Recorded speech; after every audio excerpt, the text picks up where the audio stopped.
একজন মনোবিজ্ঞানী stress management পড়ানোর সময় রুমে চারপাশে হাঁটতে হাঁটতে এক সময় শ্রোতাদের সামনে এক গ্লাস পানি উপ করে তুলে ধরলেন।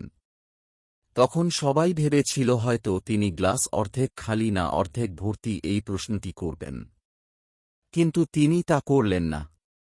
তিনি হাসি মুখে প্রশ্ন করলেন, এই এক গ্লাস পানি কত ভারী?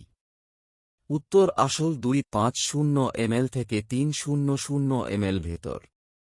তখন মনোবিজ্ঞানী বললেন, এর অরিজিনাল ওজন এখানে কোন ব্যাপার না, ব্যাপারটা হলো আমরা গ্লাসটিকে কতক্ষণ ধরে রাখছি, ওজনটাও সেটার উপর নির্ভর করছে। যদি আমি এটাকে 1 মিনিটের জন্য ধরে রাখি তবে কোন সমস্যা হবে না।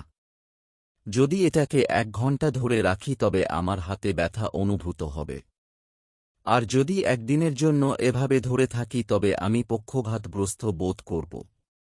প্রতিটা ক্ষেত্রে এর আসল ওজনে কোনো পরিবর্তন হয় না, কিন্তু ধরে রাখার সময় বাড়ার সাথে সাথে এটি ভারী থেকে ভারী লাগতে শুরু করে। তিনি আরও বিশদে গিয়ে বলেন, আমাদের জীবনের চাপ এবং উদ্বেগগুলো এই গ্লাসের পানির মত। যা নিয়ে কিছুক্ষণ ভাবলে তেমন কোন কিছু হবে না, কিন্তু এই চাপ আর উদ্বেগ যদি আমরা সারাদিনের জন্য ধরে রাখি, মনে রাখি, তবে তা আমাদের কোনো কিছু করার সামর্থ্যটা কেড়ে নিতে পারে। তাই চাপ কখনো অধিক সময় পর্যন্ত টানতে যাবেন না।